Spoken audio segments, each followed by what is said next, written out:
computer. Okay, so I'll just go back to the n-body example yesterday, the initial condition code example yesterday, because I realized what I did wrong. So what happened was I didn't choose the correct power spectrum. So for this parameter, I set it to 0. So it was using a Starfuse parameterization. That's why it was all weird. So I set it to 2, and it was using the power spectrum that we actually supplied in the file. And I can show you the results then. Embody.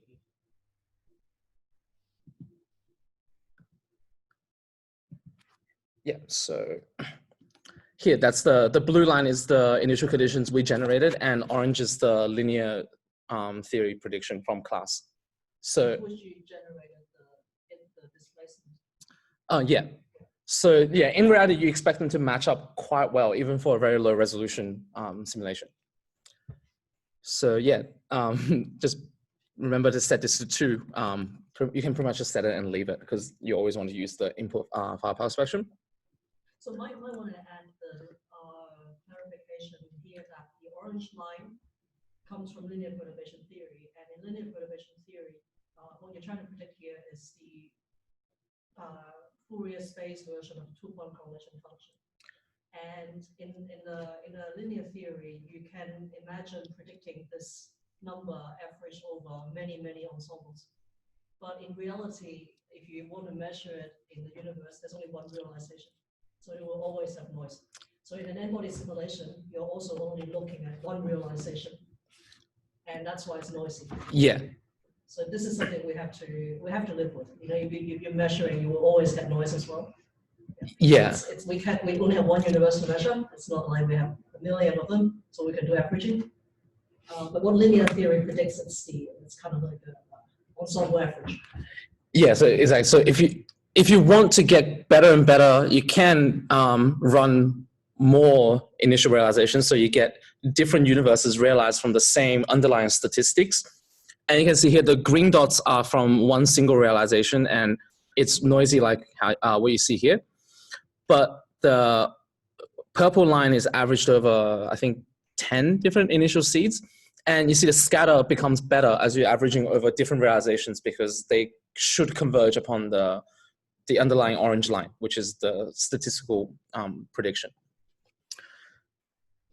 Yeah, okay, so yeah, all good. Then in that case, how do I go back to that? So how many particles was that, the blue line that you used to initialize? I mean, the particle realization. This one had 128 cubed particles in a 256 cube box. Yeah, so the resolution is not horrendous. Yeah, and if you go to a higher K, you'll see that it kind of makes sense until it like completely goes off. So here at very large K, which represents very small scale, and if your particle spacings are, interparticle average spacings are so large that these small scales fall between the spacings, then obviously any statistical averaging or any statistical information is not going to make any sense, because you're kind of like averaging over empty space. So there's like a hard cutoff in the power spectrum. And does that scale correspond roughly to 2 pi divided by the interparticle spacing? Pretty much, yeah. Yeah, so actually, yeah, we're going to go slightly back to that because kind of ran out of time yesterday, so we didn't get to say a lot about the power spectrum. So today I'm going to go through the power spectrum, how the choosing different size boxes and different number of particles affect what part of the power spectrum you're able to probe. So in general, the power spectrum, P of K, is defined as,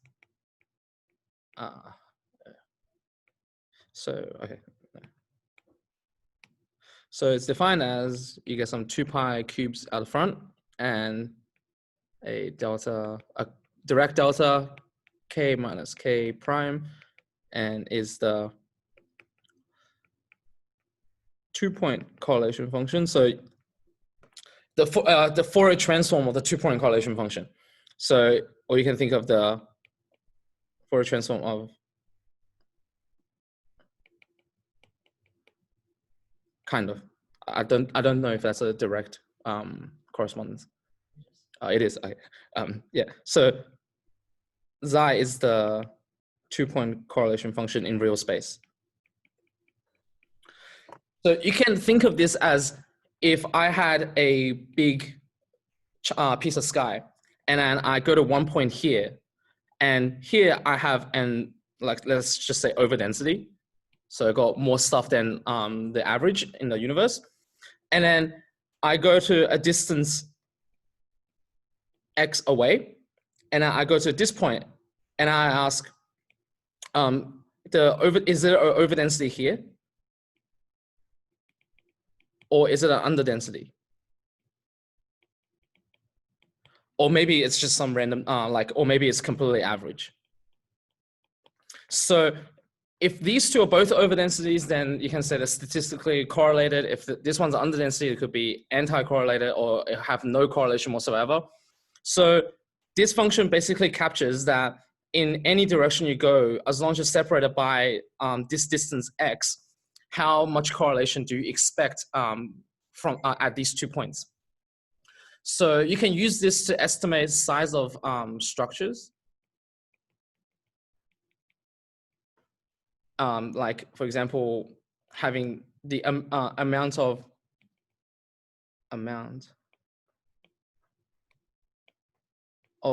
galaxies of that particular size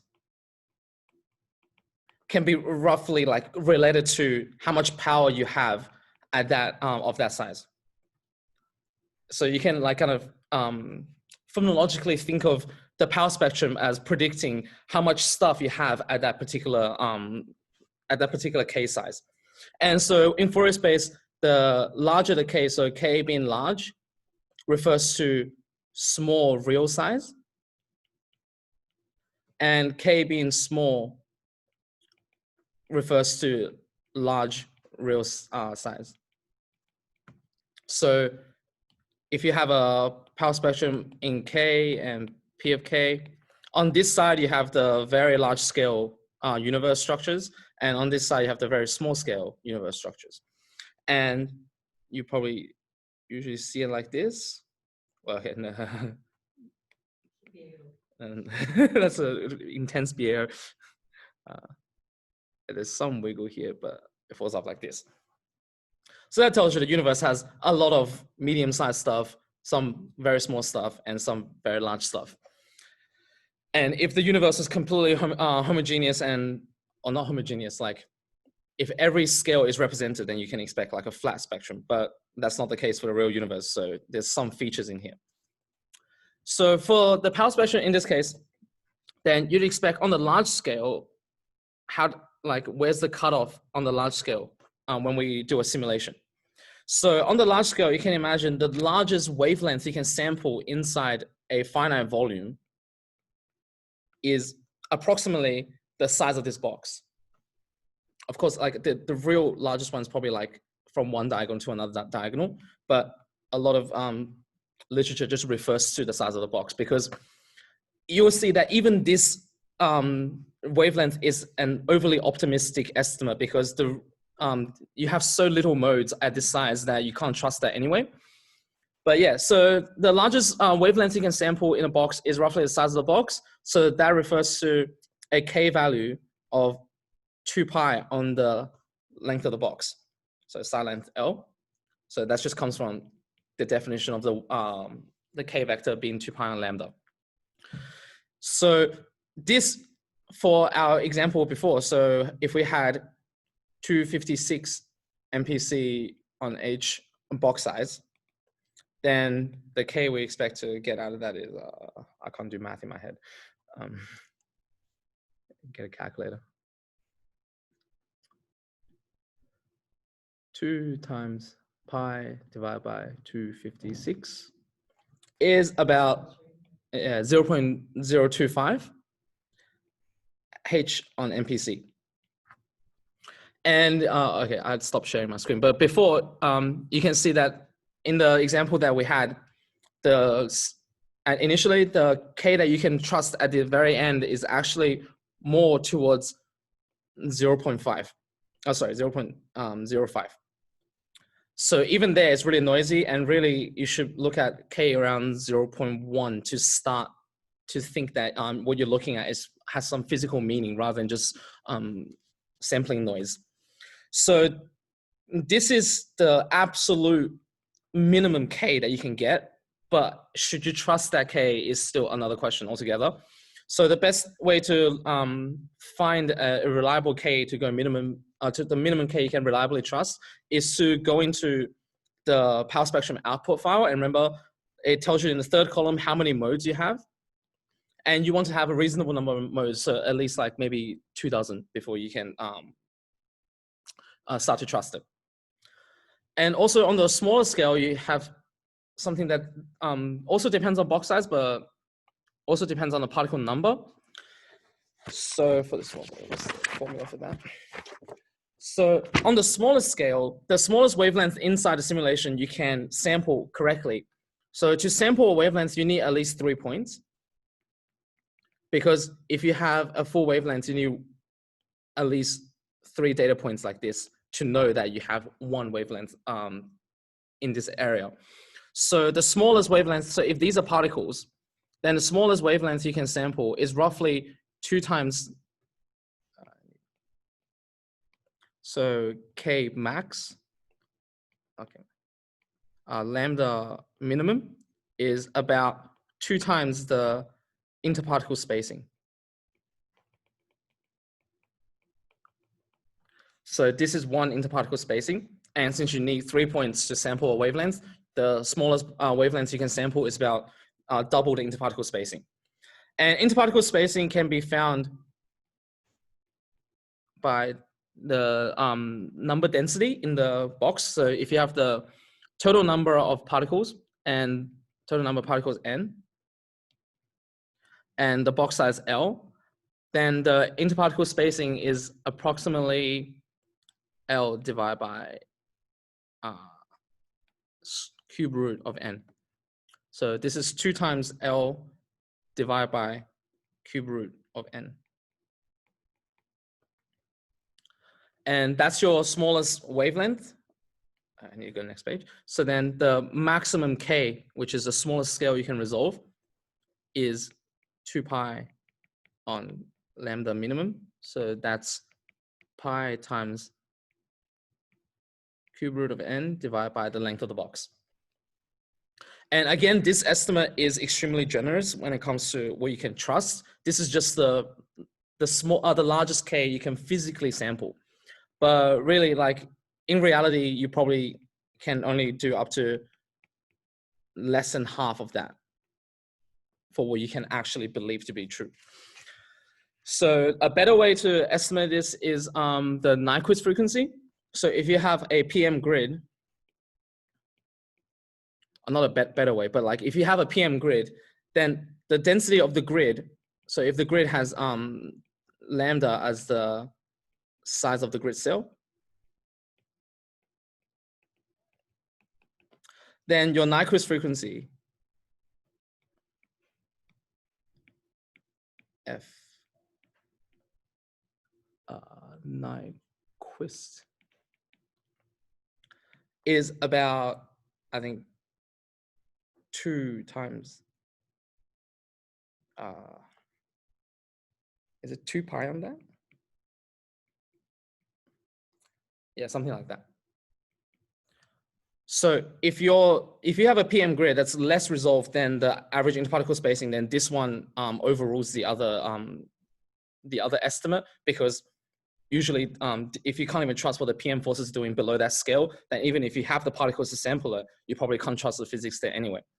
So Gadget kind of gets around this because you have the tree force handling below sub-grid physics in PM that PM misses out on. So you don't really have to worry about this using Gadget 2. But if you're using other PM-only code, then you have to keep this in mind when you're setting the grid resolution. And there's also a constant noise floor that you have to consider when you're looking at the power spectrum. So the power spectrum looks like this, but it could be offset by some constant noise floor here. And this noise is the shot noise, or also known as Poisson noise. So the shot noise comes from, if you're having a finite number of particles, then it's sort of like a sampling noise that you don't have enough data points to sample the correct distribution, the underlying distribution. So normally Poisson noise is, scales is like square root of the number of data points. But in this case, the number of data points is intimately related to the mean particle density. So the Poisson noise, P noise, is 1 over the mean particle density. So is L on cube root of n.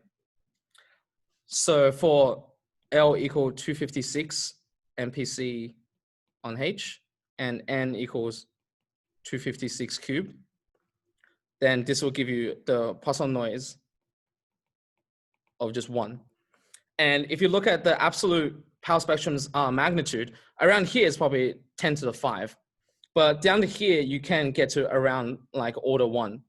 So on large scales, the Poisson noise doesn't really affect you as much, but on small scales, the signal to noise ratio could quickly deteriorate. So this kind of always plagues you on the smaller scale if you want to look at the very small scales. And yeah, so these are the simulation parameters that you have to consider when you're looking at the power spectrum. So if you are interested in looking at the BAO features, for example, then you want to look at the BAO feature region here. Then the K is around 0.1 to 0.6 or just 1. Then you can choose the box size L and the number of particles N such that you have a trustworthy measurement in this region and you don't really care about if it goes screwy on the other outside it.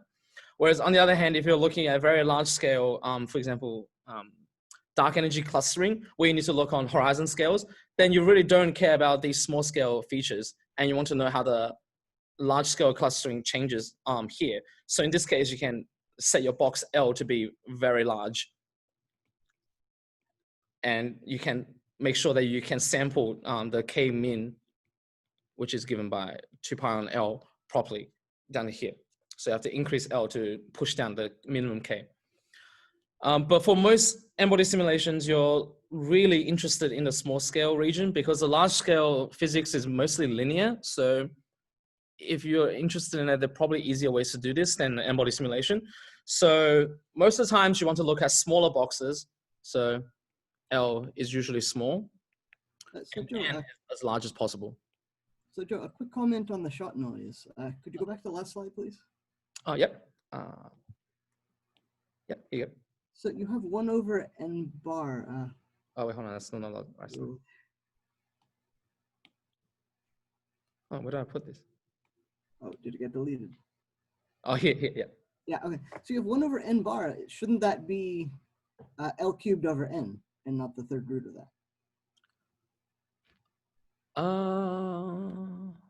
Because the number density, right? So it should have units of 1 over volume.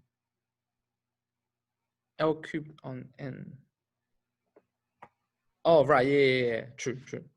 Oh, so I think there's like a big. Exactly. Cube. Yeah. Okay. Right. I must have noted down wrong. Yep.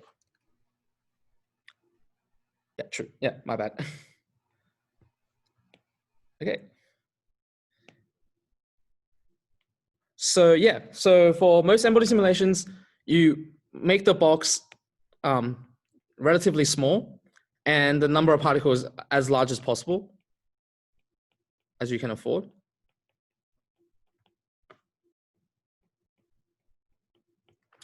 So like, I think L been around the range of 256 to 512 MPC on H is generally able to get with N approximately 1024 cubed, then that will get you the K range of around 0.1 to 2 H on MPC.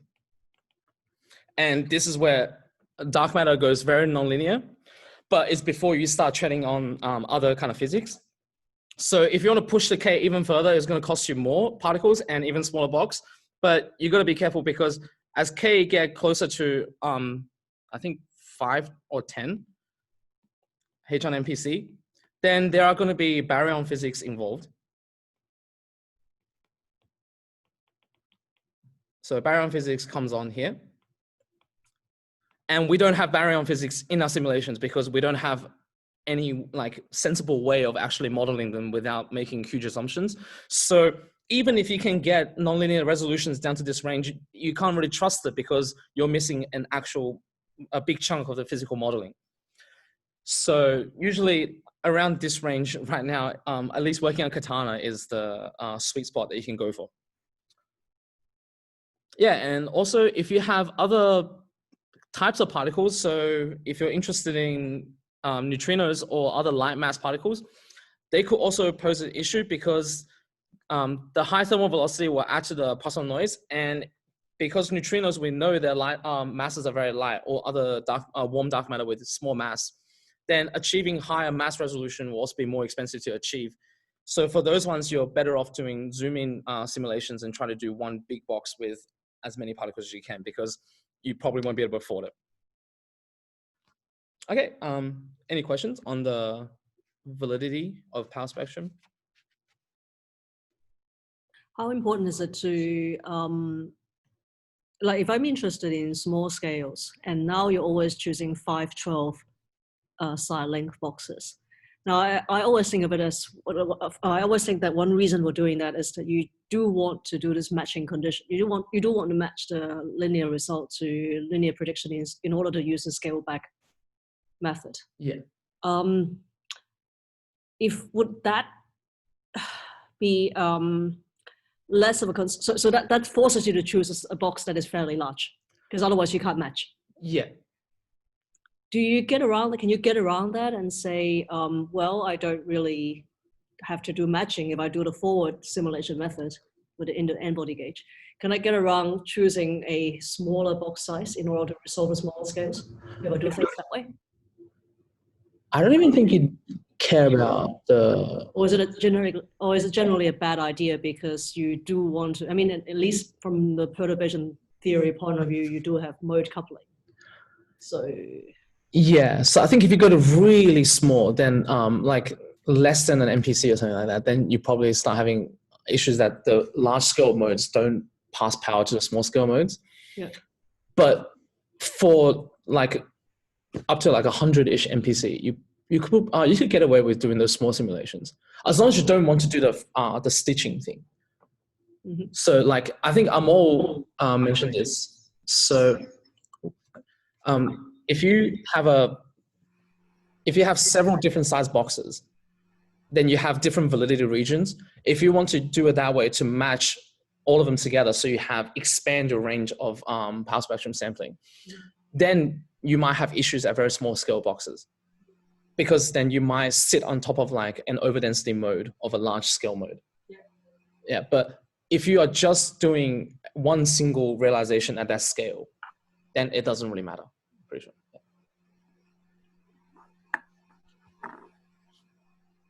I guess with these zoom-in simulations, they do a large one first, and then they sort of trace back where the particles have come from. Yeah. When they zoom into a small box and then re-simulate that region with finer particles. Yeah, so the problem only comes in when you're trying to initialize at different box sizes. So if you're zooming with one already ran simulation, that's actually, yeah. So it's the statistical properties when you try to initialize a small scale. Well, you could get this large scale stuff wrong. Yeah, exactly. Yeah. Okay, cool. If that's all good, then this is all for theory. So I'll unshare this screen. I'll start sharing the other screen so we can have a look at actually running Gadget. So here, I'll share my screen. So I hope people found the Gadget website okay to use. So I think I sent a link around. So here, you can go into this website. There's a paper, here's the file. So if you download that, you get basically a zip file. So I already put it on Katana, so you can unpack it.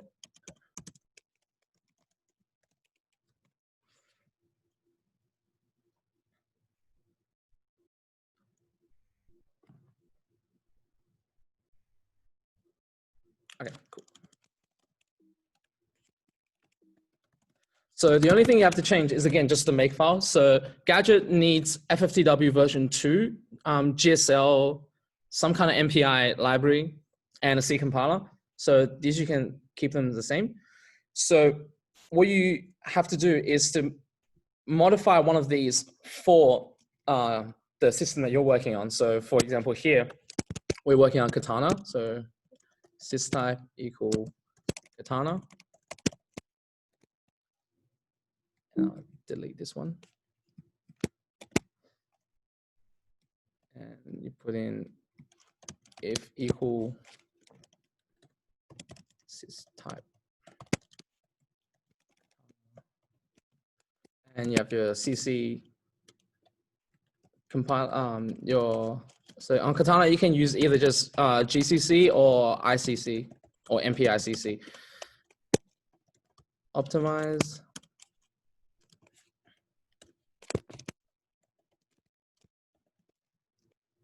Actually, I'm just going to go to the old file I had and just copy it over so you can just see it. So here is the old one I had. So here we go. So I'm just going to copy and paste all of these over.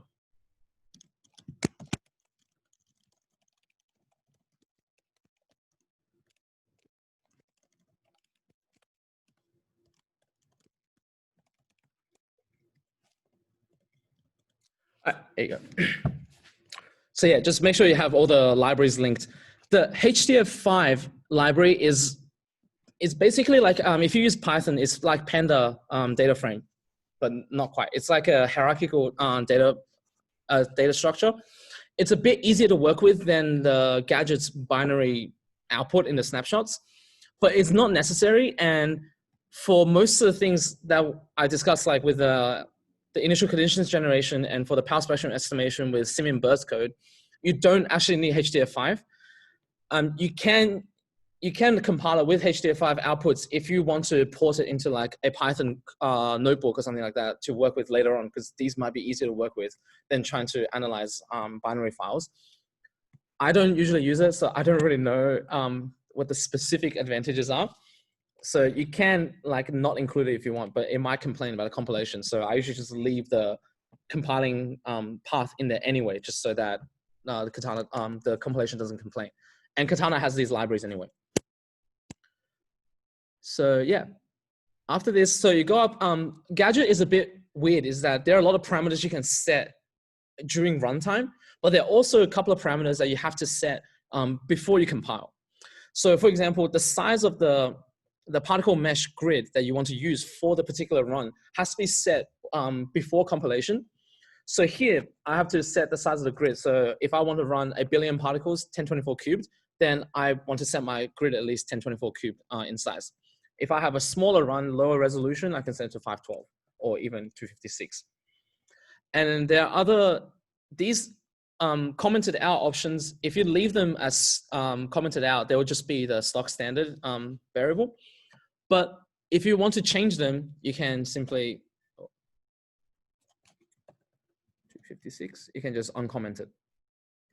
So some of these options are relevant, some of them are not. So these two are probably the most relevant to us. So DASMath, ASMTH, this is the cutoff distance between your long and short range force. So in your evolved summation, that's the X sub S.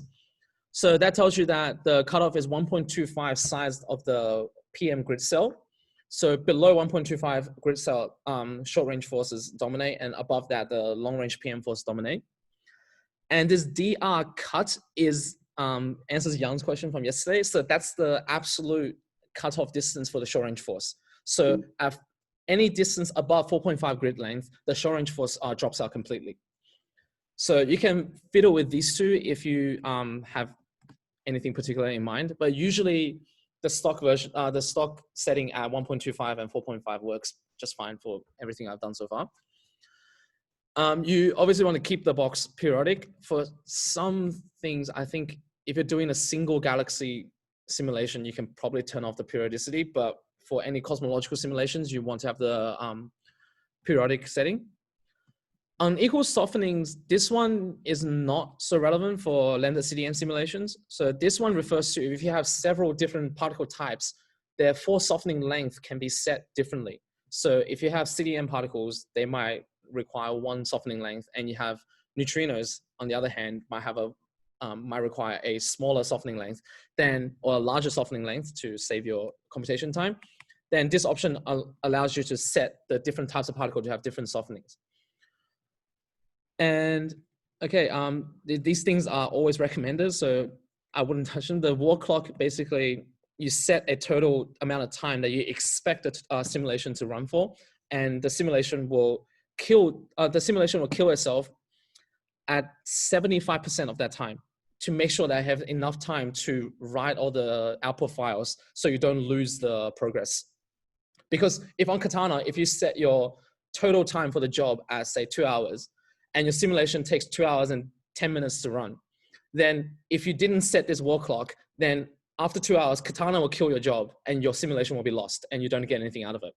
But then if you set this at an hour, 50 minutes, your simulation will be like, okay, we're running out of time. So I'm just gonna kill it now and I start writing the snapshots. So even when Katana kills the job at 2 hours, you'll still have something to work with or something to restart from.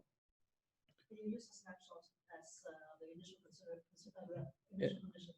For the next run, yeah. Yeah, you can restart it from the snapshots. So that saves you from losing like a lot of progress, especially if you get to larger and larger simulations. Can you just repeat the one with the 256 that's there at the moment? Yeah. It goes on the 3 p.m. option. So this is the grid. That's the PM grid, yeah. The grid, because I think it said particle. Oh, no, sorry, yeah. I mean like the PM grid cells.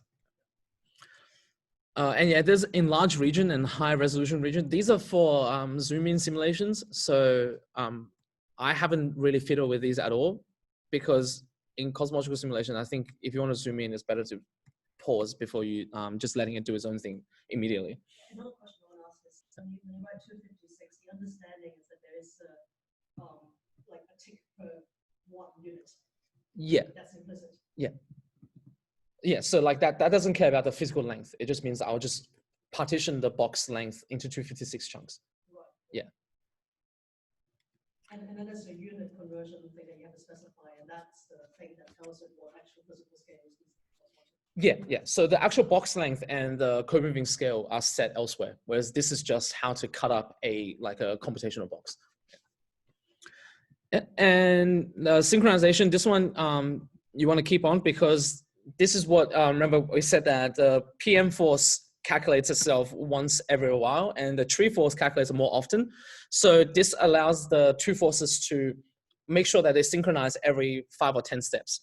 I don't know what happens if you turn that off, to be honest, but like, I don't think anything good will happen. So if you don't want HDF5, so if you don't have HDF5 library and you don't want to bother with it, you can just comment this out. So you don't have HDF5 and the code will most likely not bother you about it. There are some crazier options that you can turn off gravity, but then I don't know what else could happen in the simulation at that point. I guess some gas physics simulation, maybe they could do it, but. I'm fairly certain I've heard from our local astronomers that they do simulations without gravity. I don't know why they do that, but I have certainly heard people around here talking about it. I couldn't imagine what physical results you can get. Yeah. Yeah. They don't do it. They just know that they're gravity in those simulations. Maybe if it's small enough scale with a lot of gas, the pressure completely neglects gravity in that case, maybe. Okay, and then I think these are just like the FFTW typesetting things to increase the resolution of the Fourier transform, but usually they're not that useful. Glass making, that's for a different type of simulation. So rather than doing this particle simulation, putting down particles in the initial position and evolve them forward, apparently you can do simulations backwards by randomly scattering particles into the box, which they call making glass. And then you run the force of gravity backwards, and that gives you something real. I don't really understand how that works, but that's like an alternate way of running simulations. And Gadget is capable of doing that if you want, but you would need to look into how to actually make the glass files for your initial conditions. And that's not the same as what we covered. So yeah, the useful parameters just to set is the PM grid and any of these cutoff scales if you want to fiddle around with them. The rest of them is pretty much set and forget. So once you have that, then you could just make. Actually, I probably have the wrong. I have the right library on. No, I have the wrong library on. Okay, I'm just going to turn off the HDF. So it's complaining about a HDF5, so I'm just going to turn it off.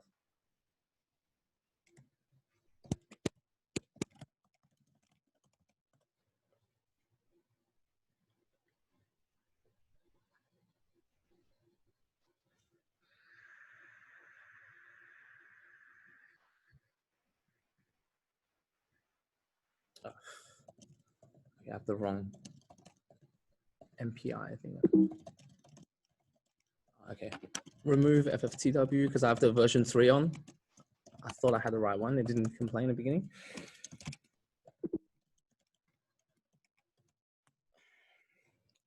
Okay, it should work this time.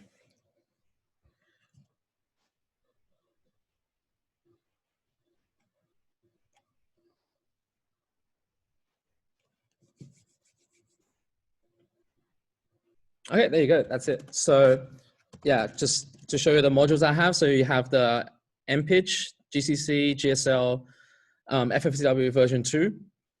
And yeah, you get an executable gadget 2 here, and you can copy that to another folder if it's easier because you want to keep the, I like to organize the simulations into a folder. So have, let's say, test run for today.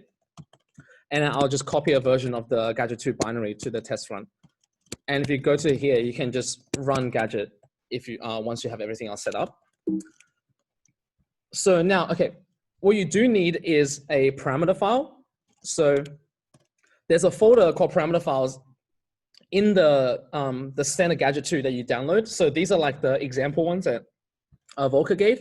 So the closest one for us is the Lambda CDM gas parameter file, even though we don't want to do any gas physics. So if you go into that, this is usually what gadget parameter file looks like. It looks very similar to the initial conditions parameter file with a couple of extra things. So the initial condition file is the name of the file you have your initial conditions that you made it. And the output directory is the folder that you want to put the gadget snapshots output into. And these are the names for any kind of data file that gadget writes as auxiliary information. So the potential energy, any information, the time steps it took, and the CPU power that it consumed. And you could put restart files in there. So at the end of a simulation, you can immediately ask it to run again from another snapshot file. For cosmology simulations, this is not, I've never really needed to use this because you generally just run one from front to finish, then you don't have to worry about it. And this is the name you want to name the snapshots. So if you just call it snapshots, once it outputs, you can snapshot 000, 001, 002, etc. And yeah. And here, this is a CPU time limit. That's the wartime I was talking about before. So if you set this is in seconds. So this is how long Gadget expects the job to be. So the wartime of the script that you submitted on Katana. So then it will cut it off before this limit is reached. So if you set the Katana job to 10 hours, then you have it set to 36,000 seconds. If you want to set it to 100 hours because you have a very large simulation running, just add another 0 to it.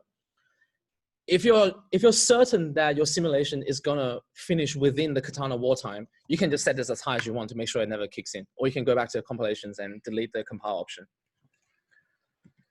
And yeah, you could also resubmit the script if you want Gadget. So if you want Gadget to restart immediately after running it one time, you can also have a resubmit option. But again, that's not really necessary. Okay, and down here are the cosmological parameters. So here's the starting time of your simulation in scale factor, not redshift. So Ngenic sets the starting time in redshift. This one's set in scale factor. So before, when we set it to 0.49, so redshift is 0.02. And time max is when you wanted to finish. So 1 is today. If you wanted to finish earlier, you could set it to 0.5 if you don't really care about the late time stuff. And again, omega 0 is the total matter, or in this case, CDM plus baryon. And lambda is the cosmological constant. Baryons is baryon. Again, this is not used. It only matters in a hydrodynamic simulation. So in a pure particle simulation, if you initialized with omega 0 in nginx to how much, then Gadget 2 only really checks that. It doesn't really care about omega baryon. Hubble parameter is a small h. This is the box size. So it looks a bit large right now. It's because Gadget 2 have the same unit set as nginx, so they're set in KPCs. So you want to set this to 24 to turn it into MPC on H. And yeah, so box size. And so you can have the number of snapshots you write, or when to write the snapshots, is not in the parameter file. You actually have to make another file, or output.txt. So let's make the.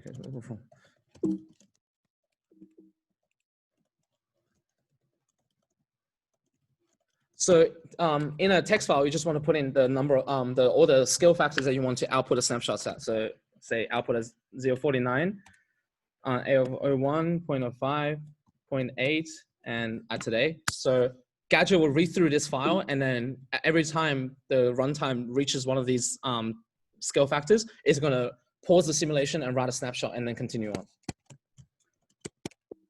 So yeah, that's not in the parameter files.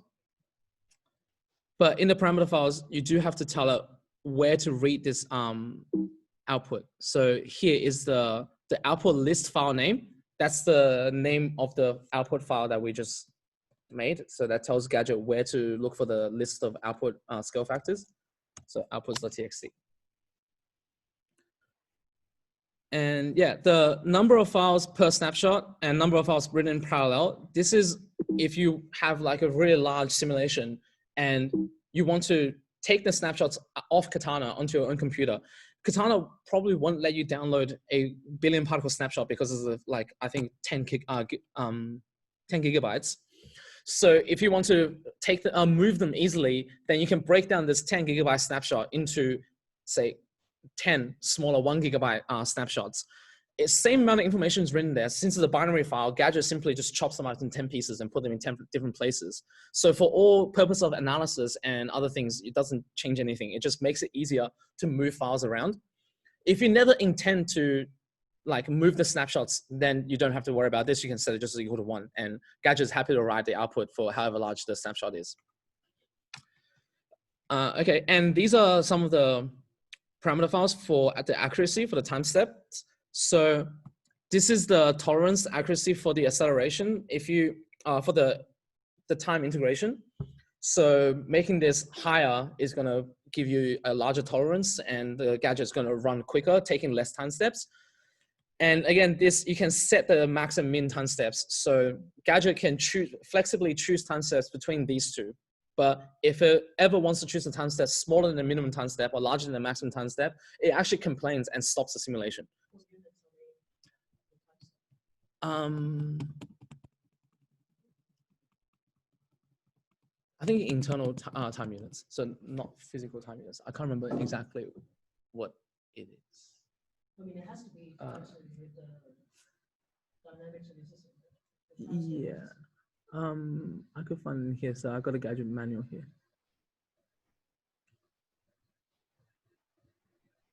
Time max. This. Wait, hold on.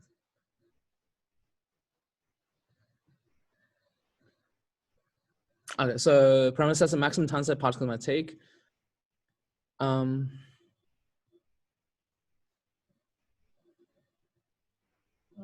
Oh, still delta A. Yeah. So yeah, Amico's right. So in delta A. Yeah. For usually, yeah, setting it to keeping it this works perfectly fine. It takes reasonable amount of time steps, and the accuracy is good. I don't really know when you will need more. I think if you have really annoying particles. A makes much more sense than A. Probably, yeah. And also, just on want to know when you set the error tolerance, whatever, 0.025. What are they comparing? Like what are they saying? So yeah, they're comparing the acceleration. So, so you have the acceleration, and m is the amount of mass inside a tree node, and L is what's L? L is a cell side length, and R is the distance away. So you set this alpha parameter. So if you reach this condition, then you open up the tree nodes to make the tree go down into more detail. So setting the, oh, that's a different alpha. Okay, that's a different tolerance parameter. That's the alpha tolerance.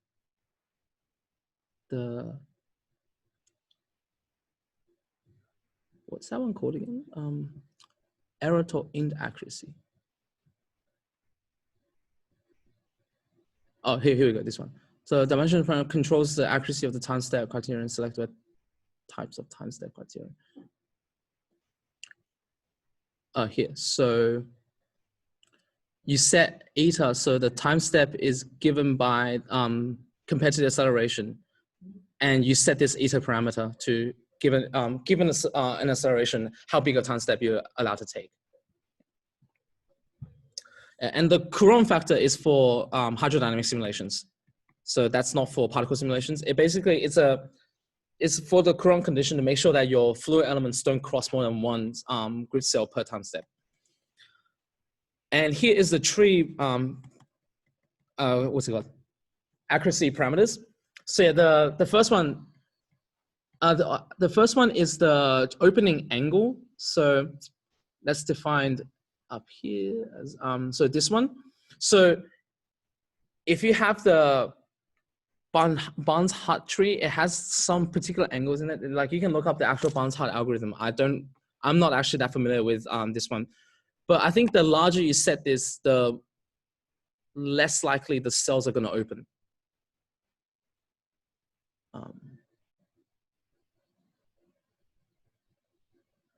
Yeah, I think if you set this larger, the less likely it opens a cell. The force, this factor is the one that the one I was like trying to explain before. So this one, if you have a certain number of particles in a distance that far away and you have some acceleration, then this also decides how deep the tree should open. So the larger you set this, the less likely the tree force is going to be, the tree nodes are opened. So if you want a rougher tree force integration, then you can set this number to be larger. If you want a more refined tree force, you set this number to be smaller. So roughly speaking, it's like, I think of the tree structure as like a multiple decomposition. Yeah. And so this is sort of like a parameter that determines how many multiples you include. Yeah, exactly. Yeah, exactly. So how high a multiple you go to? Like at what distance do I start caring about the quadruple? Yeah. So this error, this factor determines that. And yeah, the rest of it is like memory allocation stuff. So the gadget needs to allocate memory for the PM grid, and that one is pretty easy to calculate because the grid stays static. Once you decide the size of the grid in the compilation, it keeps the same grid. But the tree opening depends on the simulation in real time, because sometimes it might have to open a very complicated tree, and sometimes it's okay to get away with a rough tree. So the memory allocation for tree is a bit of a guesswork. So you have to make sure that you guess enough memory so you don't run out of memory in the middle of a run. And this stock setting is usually fine for any lambda CDM simulations you want to run. But you can increase this factor to 2 if you think that your tree is going to be very complicated and you might need additional memory in reserve for those situations. And yeah, there's an easy way to calculate how much memory your simulation in total is going to run. So if you have this part allocation factor 1.6, I think each particle costs about 120 bytes for a run. So you can calculate if you want 1 billion particles and each particle takes 120 bytes, how much memory you should ask Katana for. This buffer size is for the PM grid. Usually this never runs out, so you don't have to worry about that. And again, you have these length units. The length is the only one you have to change. The velocity and the mass is fine. The last one is if you want to do some weird modified gravity simulation, or not even modified gravity, because you're just changing gravity g, the large g, and not even like a scale dependent change, it's just changing it to something else if you want. Not sure when that comes up. If you set it to 0, then it doesn't care, and just use the stock standard Einstein g or Newton g. Okay, so this one, the softening of these things, they're the softening length that you use in the simulation. So the 6 you can see, remember we have 6 type of particles. So here you have 6 different softening lengths that you have to set. Usually the particle type 0 is always gas. And if you're running particle simulations, you have no gas, so you don't have to worry about first one. And then the next 5 are all same particles, just with different labeling. And if you run a CDM only simulation, you only have to set the softening length for halos. So that's the CDM baryon particle. So that's for CDM plus baryon particles. They're called like specific names because the original intention of Gadget 2 was for galaxy simulations. But if you use them in general as like a cosmology simulation, then you don't care about the names. So for the softening length, like I said, I think on the first day, you want to like 1/10 or 1/20th of the interparticle spacing. So in the case of 256 side length box with 128 cube particles, this is about 0.05. Doing math in my head is not my forte. Okay. So yeah, so you have 2 of them to set, because what the physical one says, this one is the co-moving softening length. And this one, the first one's a co-moving softening length, and the second one is the physical softening length. So you could set them, if you set them the same, then it doesn't matter. That's the one, you always use the co-moving one. But then you could set them differently. So you use at early times when your physical distance is a lot smaller than, your co-moving distance is, your physical distance is a lot smaller than your co-moving distance. You will use the co-moving, you use a smaller one. So you use the physical softening length. And then as the universe expands, then if the co-moving softening length then catches up to the physical one, then you switch over to the other one. I've always set them the same. Haven't really tested it if you set them differently what the difference is, but usually didn't seem to give me much of a problem so far. Okay, any questions about any parameters in here?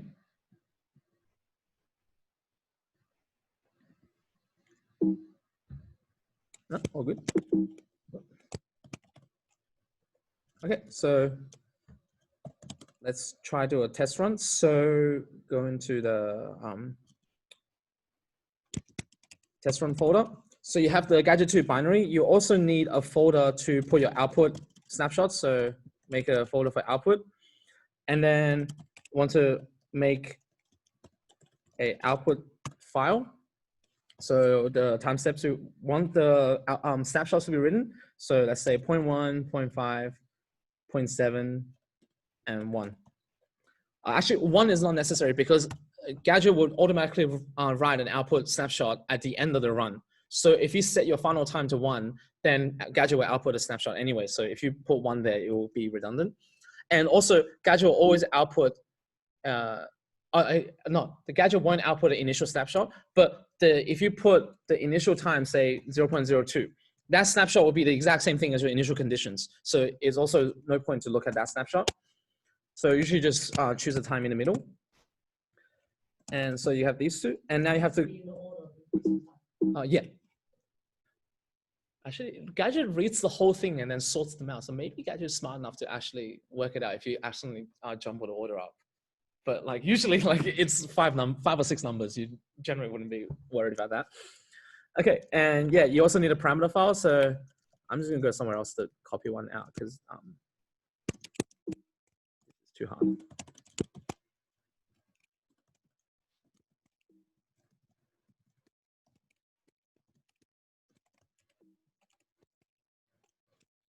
Test run. Okay.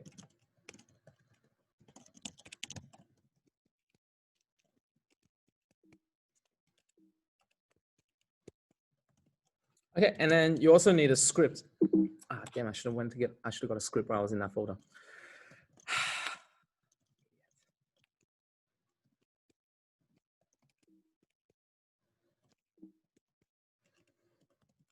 Okay, here you have a script, cd script.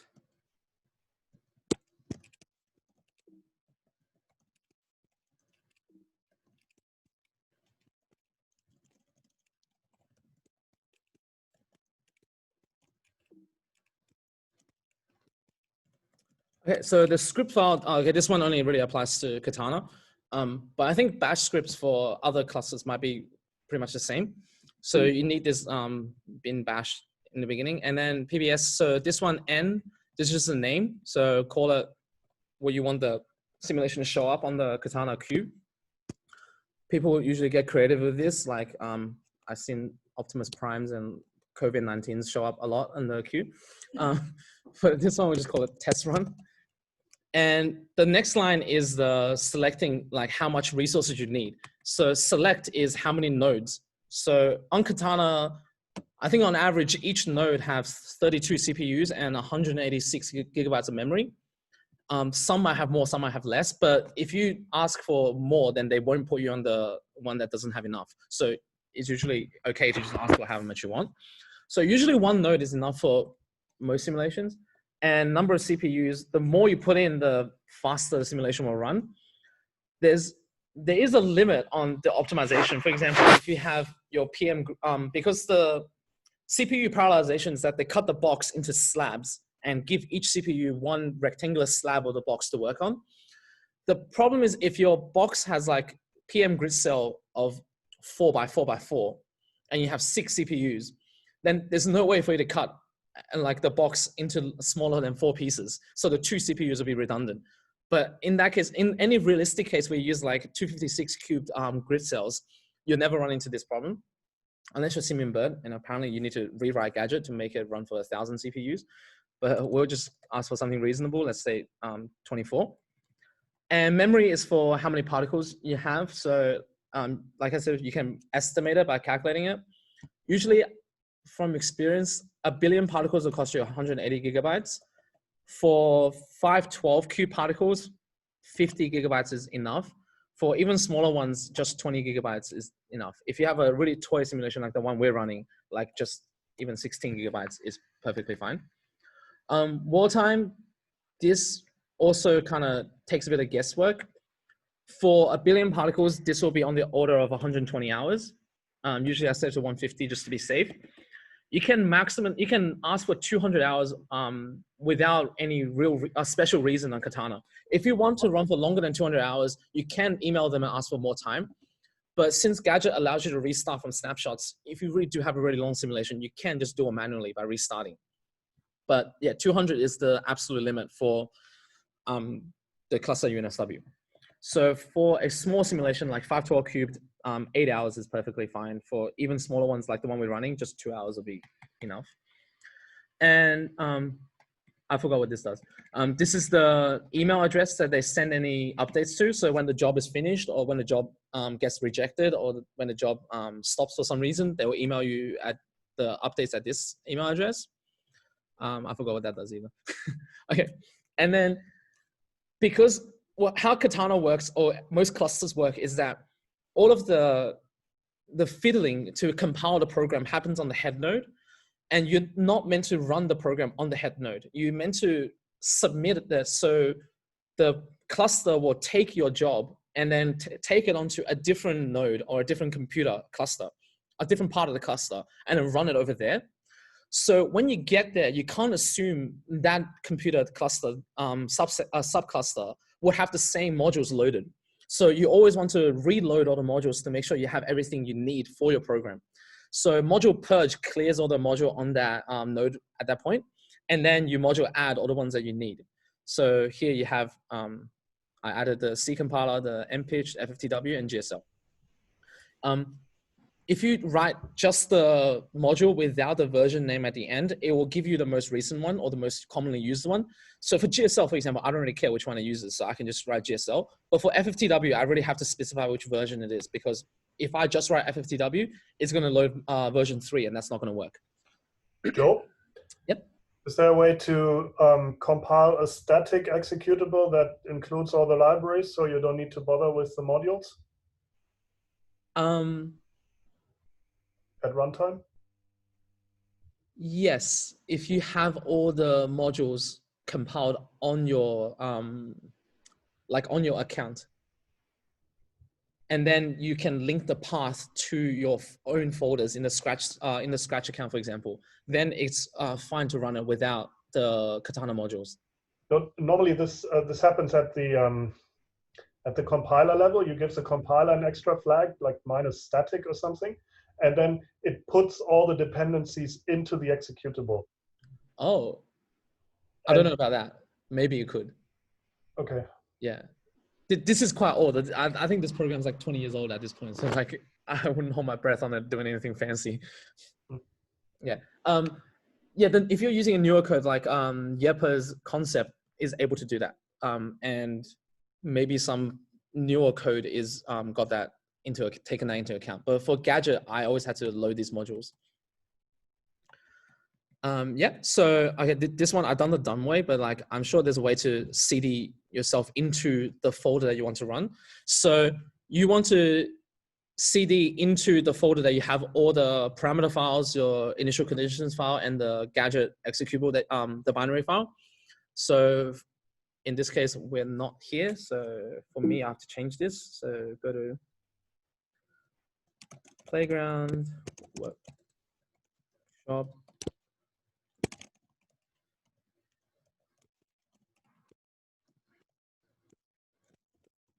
Actually, Jan probably knows this. I think there's a smarter way of seeding into the folder that the script is located in. I think there's like a one-line command for that. Yes, but I don't remember it now. I can look it up. Yeah, me neither. So there's a smarter way, but I don't know. I have OCD on like making sure things actually go where they are. So I feel better about it if I actually write it down. So if it's wrong, at least I can blame myself. So, okay. And then after you CD it into the folder, then you can just write the command that you want the node to run. So in this case, it's the same as the Nginx. So MPI programs, you have to write MPI run, MP32. Time tells you how long the whole thing has taken, but usually it's not needed because the Katana will send you an email about how long the job took. So that's not necessary information. And you run Gadget 2, and then attached to the end is the name of the parameter file. I think there's an alternate way of MPI exect, and in this case, you just put N rather than MP, and then the rest of it is the same. On Katana, both of these work. Sometimes it depends on the MPI library. Maybe it likes MPI exect more than MPI run, because I think MPI run is like an older implementation. So once you have these, that's really all you need. So that's my parameter name, right? Yeah, that's it. Cool. Okay, so now we have to go back and fetch the initial conditions code that initial conditions file that we had. So here you had the MV M02. Where were we?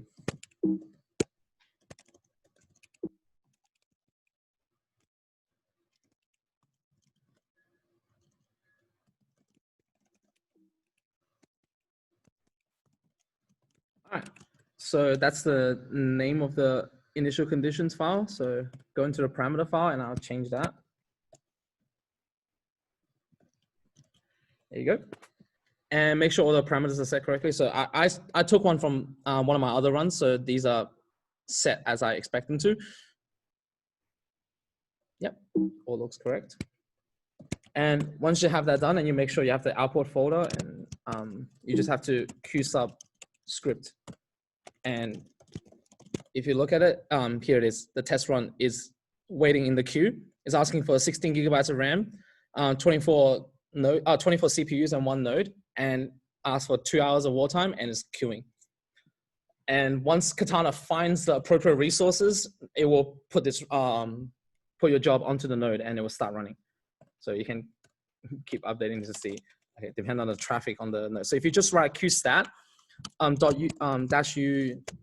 $user, that tells you your job's in the queue. If you just write qstat, you get to see everyone else's job in the queue. So there are a lot of people ahead of us.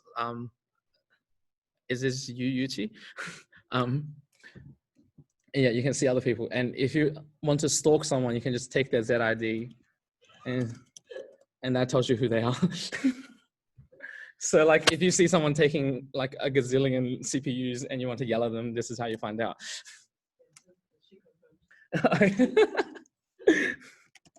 Okay, let's see if that job. Oh, it got rejected.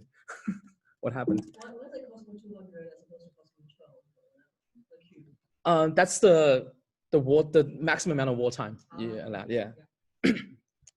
Okay, so our job apparently got kicked for some reason. So you can see in the folder, once the job is done, Katana writes like a, what's it called?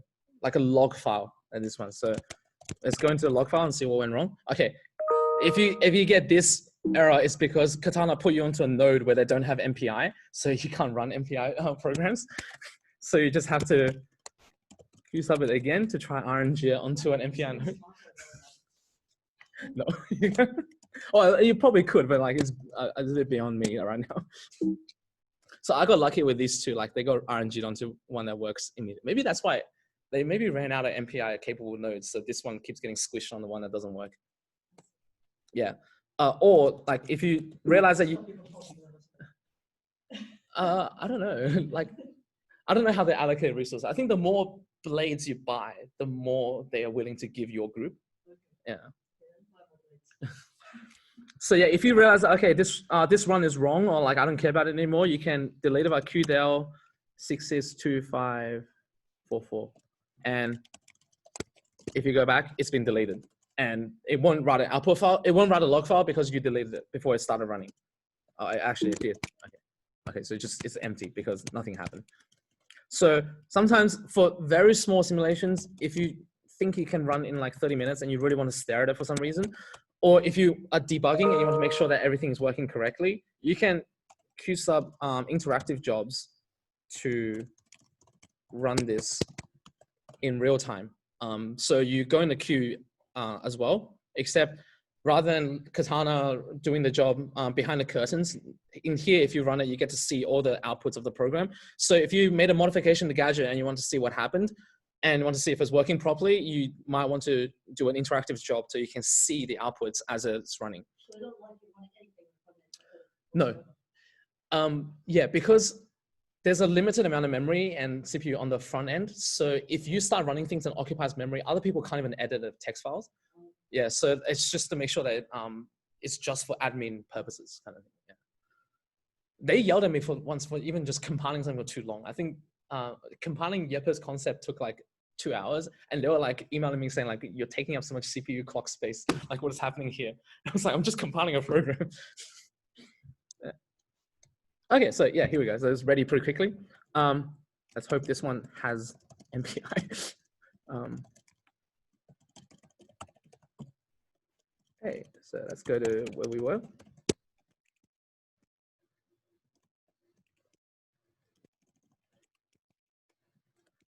Test run. Here we go. So we can just run it here. MPI run MP. How many did I ask for? 12. Gadget. LCD print. Okay, it doesn't matter. So I'll run it on one CPU so you get to see what's happening at least. So yeah, it first goes in and finds out the FFT slab size, and the header file from the snapshots would have all this information on how many particles and what the particle mass is. If you set the mass parameters, oh, it's here. So the mass content in the initial conditions file says omega CDM is 0.0331, but I've specified omega M to be this. So Gadget's like, okay, the snapshot mass doesn't match up to the mass that you're claiming, so something must have went wrong. I think what went wrong is the box size is 256, but I set this box to be 512. Yeah. So the density got diluted too much.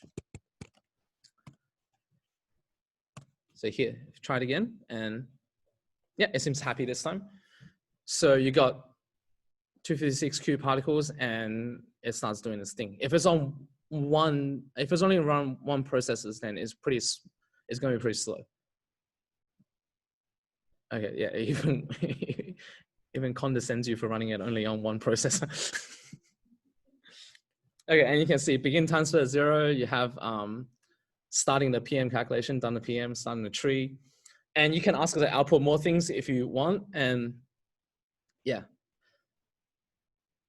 And this just goes on. So nothing really interesting from this point onwards. Since the stock gadget doesn't really output anything majorly interesting. But if you go to the output file, you can output folder, you see there's a couple of files in here. So info tells you how many time steps it took. So it only took 1 time step, so it only took down 1. And timings, nothing's happened because it has to take the next time step for it to see it. No energy either. Yeah, it took 1 time step and consumed this much, only running on 1 CPU. And yeah, if you're interested in these kind of stuff. And yeah, it also has a parameter use value. So these are the parameters that Gadget actually read in. So you could save this in the when you get the snapshots out to remind yourself what those snapshots actually refer to. But yeah, so this is basically the necessary files for you to run a gadget simulation. So you need the gadget binary, you need a parameter file, you need the initial conditions file, a folder for the output to go to, a list of the output time steps, or the timings for the snapshot outputs, and a script if you're submitting it on a cluster. If you're running on your machine, you don't need a script. So yeah, that's it. Any questions on how to run Gadget? Let me just add for completeness, the command you were looking for is called PBSO work dear. It's in the chat. So rather than putting CD and then the actual name of the path you want to go to, you can just put in that. But in that case, you have to launch the script from the directory that the executable is in. Right. Yeah. Okay. So I just do this? Yep.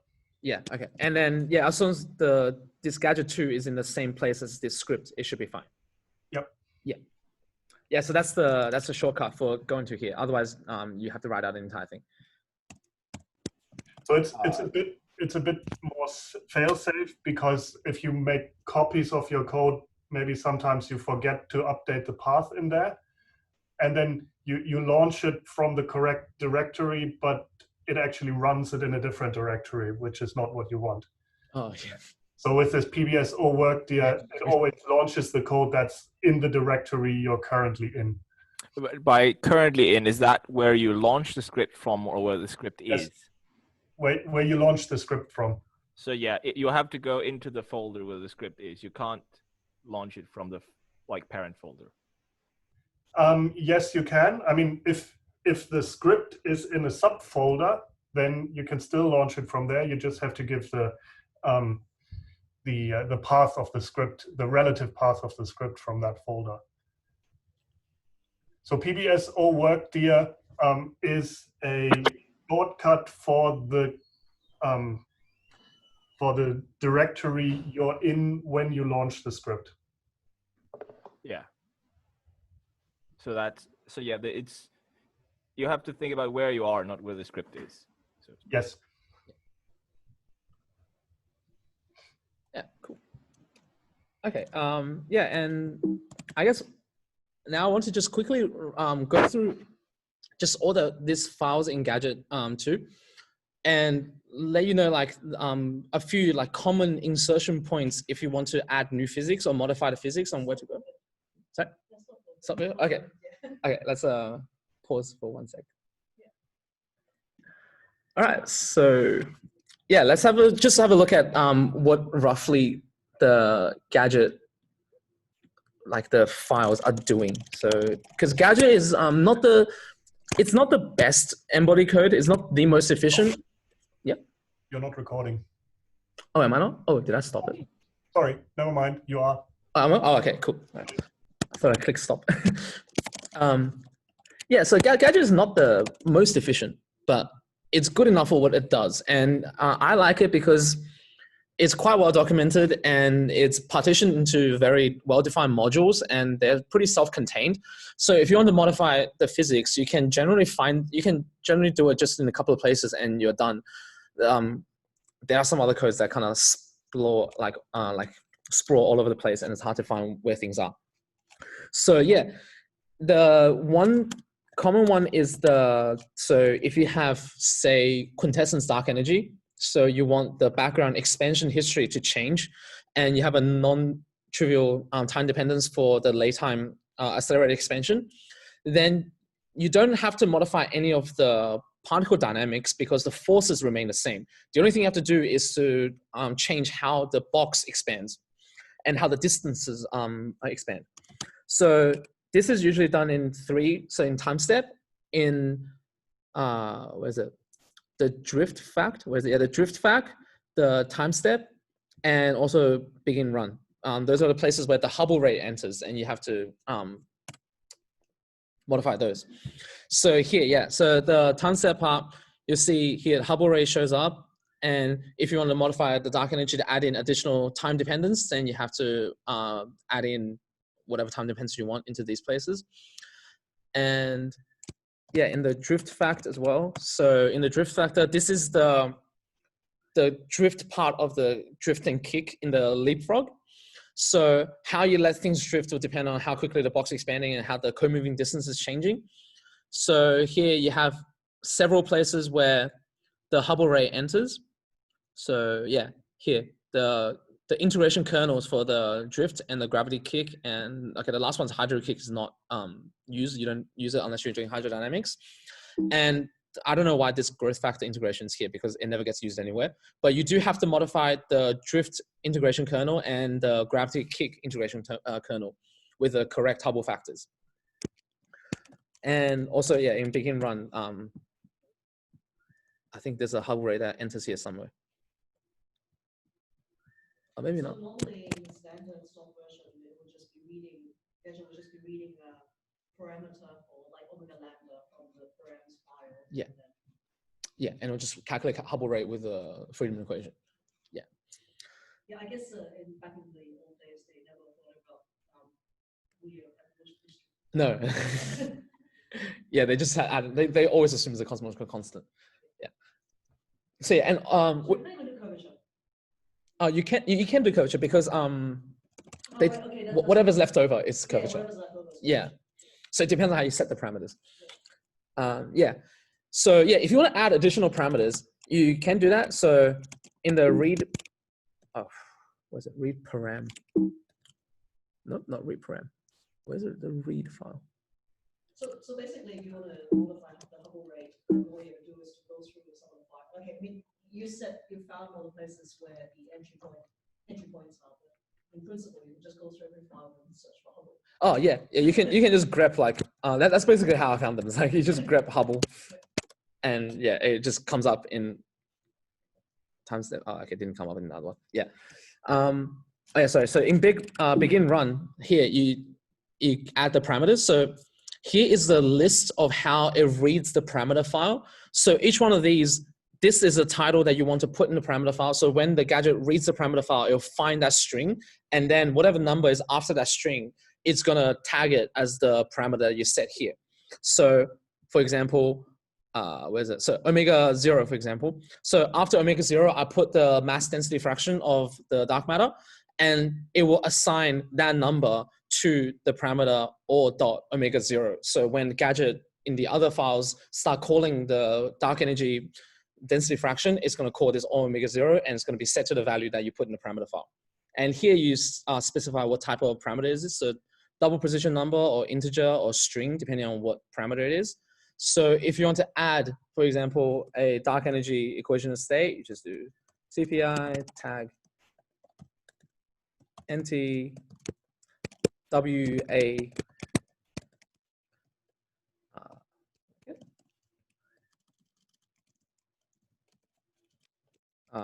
or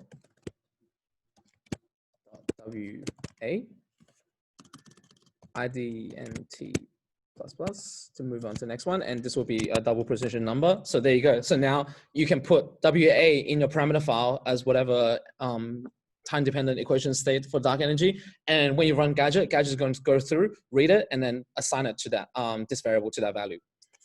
And so you must have this parameter. So what Gadget does is, what most program does is that rather than declaring the parameter when you declaring a variable when you need them, it declares them all in the beginning.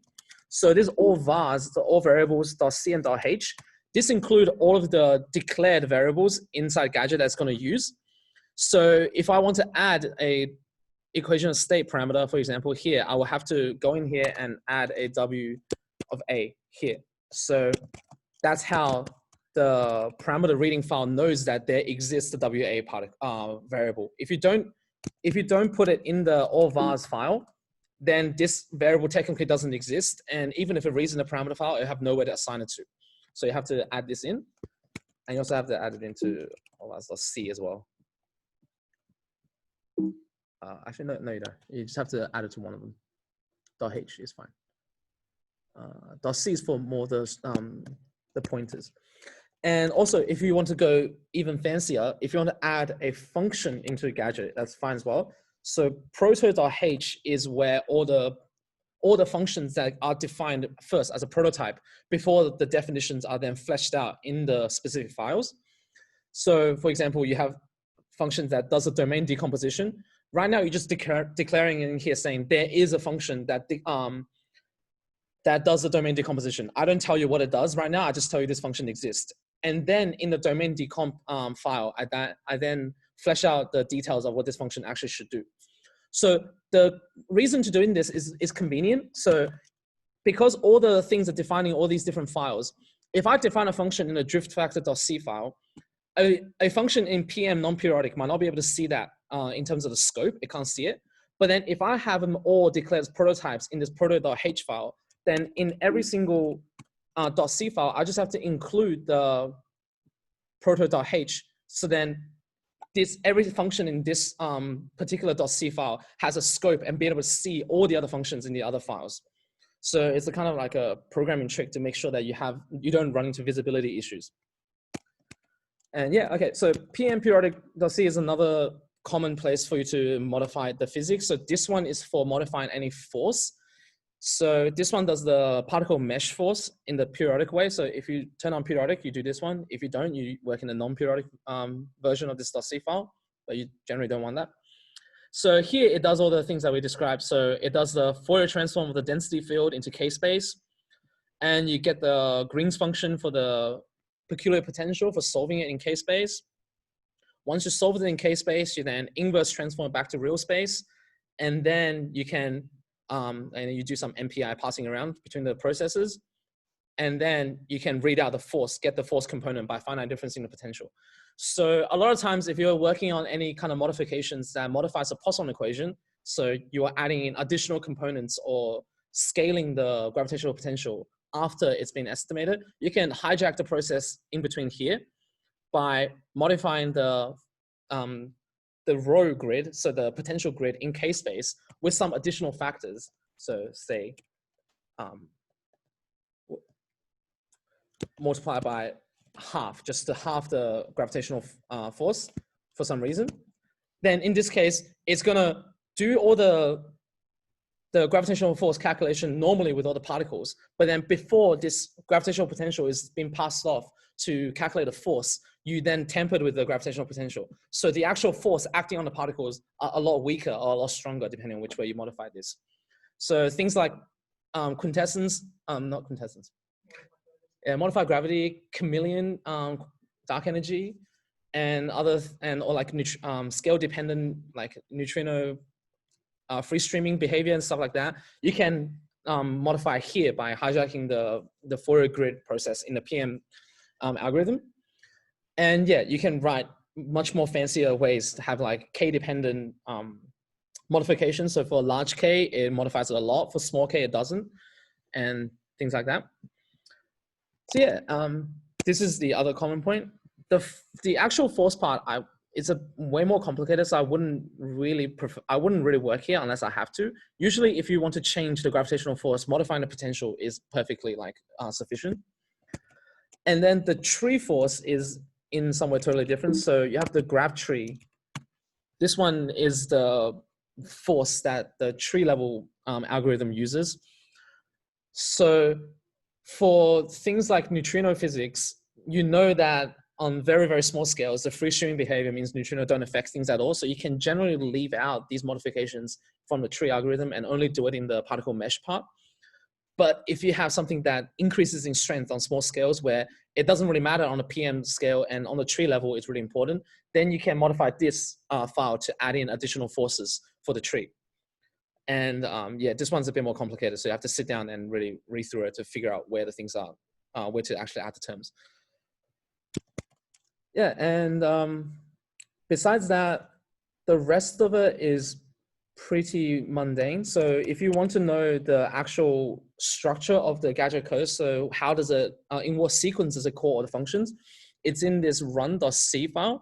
So it basically does the main loop on how everything gets called. So you find the next synchronization point between the different drifting kicks and every time step stuff. So do the domain decomposition, you compute acceleration, and yeah, so most of it is like housekeeping on like making sure you write the files and find the right time steps.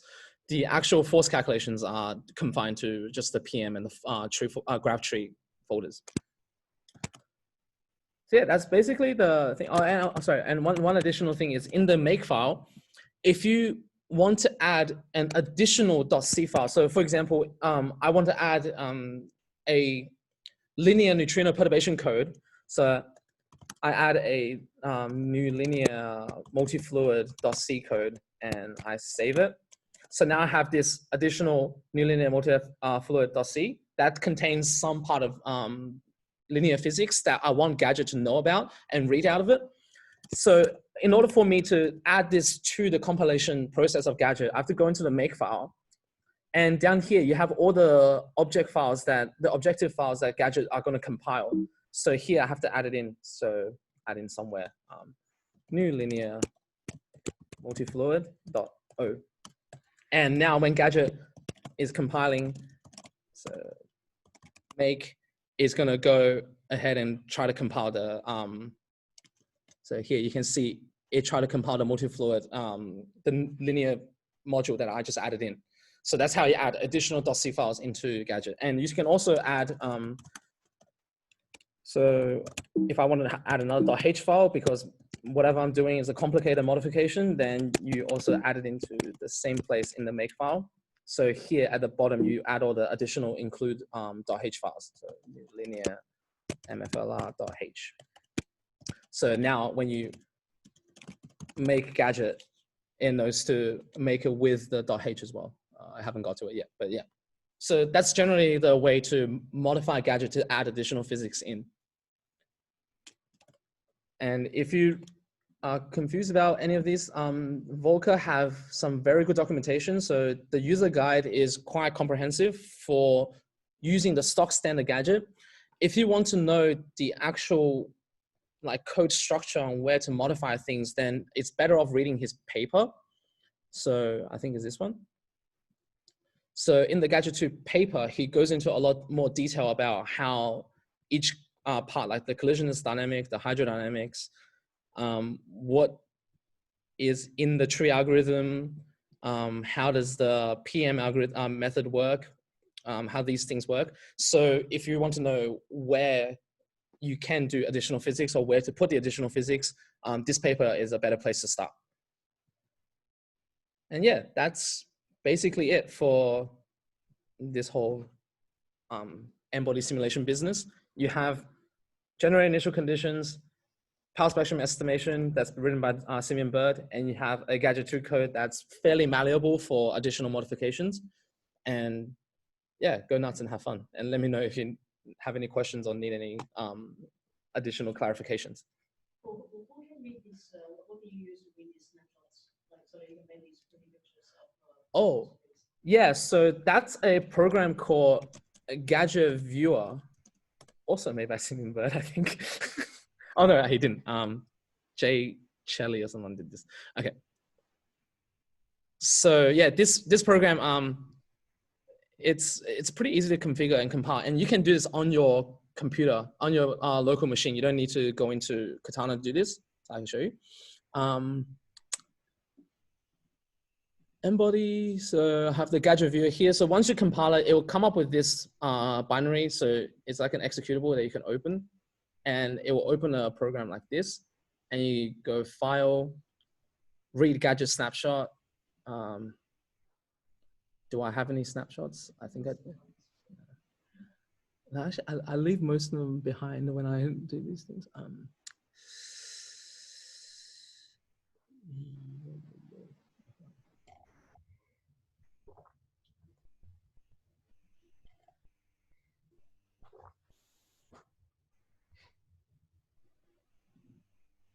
no. What happened? Okay, I'm just gonna fetch a snapshot of the thing to show you.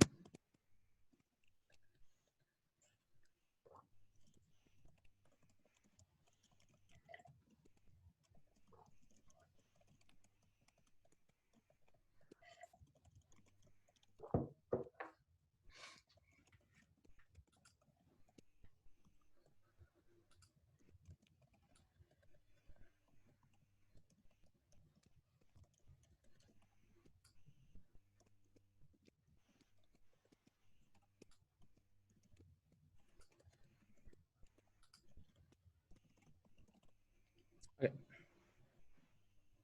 You get out of here. Smallest 256 cube, probably like tens of gigabytes, megabytes.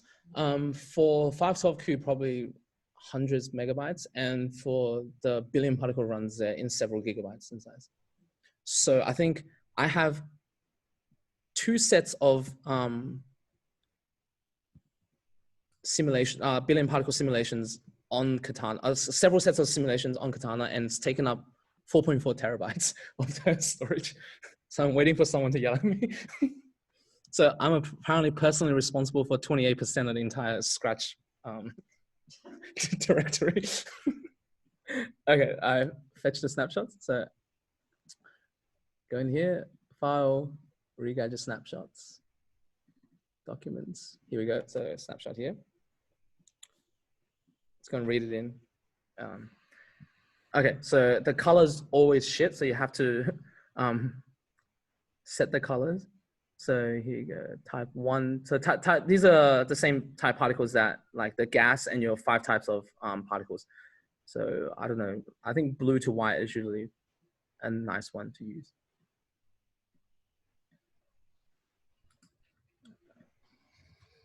Oh, this is the initial condition, so it's gonna look like just a blur. So yeah, because this is a Z49 initial conditions, everything's pretty much homogeneous. So you can, okay, there's really not much to see because of how blurry it is.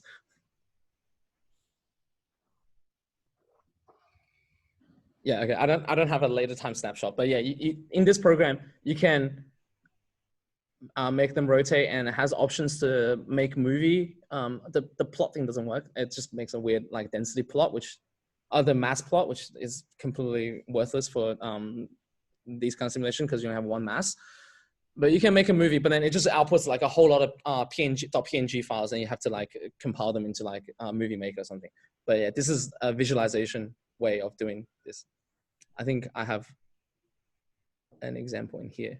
Okay, so this is the neutrino simulation I did, and using the same program to do this, except this is at Z of 0, so you can actually see the structures resolving.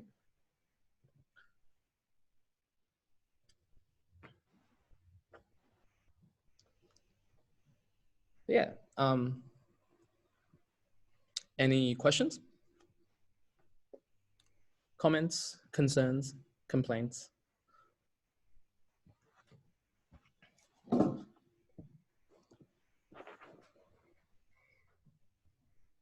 No, we're all good. Okay, well then, yeah, this is all I have. I think is that yeah, I think I've sent all the files I wanted to send. Yeah, I sent a bit on a set of lecture, like a PDF of some rough notes I've written up. It follows pretty closely with Bowman's lecture notes and Jeppe Dakin's PhD thesis. If you want his thesis, I can email it to you, but I think it's on his GitHub page or something. But yeah, it's a really well-written thesis when it comes to n-body simulations. It goes into much more detail about each particular method, and because Jeppe's code also does hydrodynamics and models neutrinos as fluids, so he actually discussed the Navier-Stokes equation or the nitty-gritty stuff in there as well. So if you're interested in fluid stuff. So I think Peter was working with Ramsey's. That's a fluid simulation code, I think. So it's probably worth reading Yepes' thesis to get a good grip on the details there. But yeah, otherwise, thanks for attending these intense 6 hours, and hopefully you have taken away something about doing embodied simulations. And yeah, feel free to email me if you have any questions about running these things. Thank you very much. You're welcome. Thanks, All right. Go. And please take all the recordings. Oh, yeah.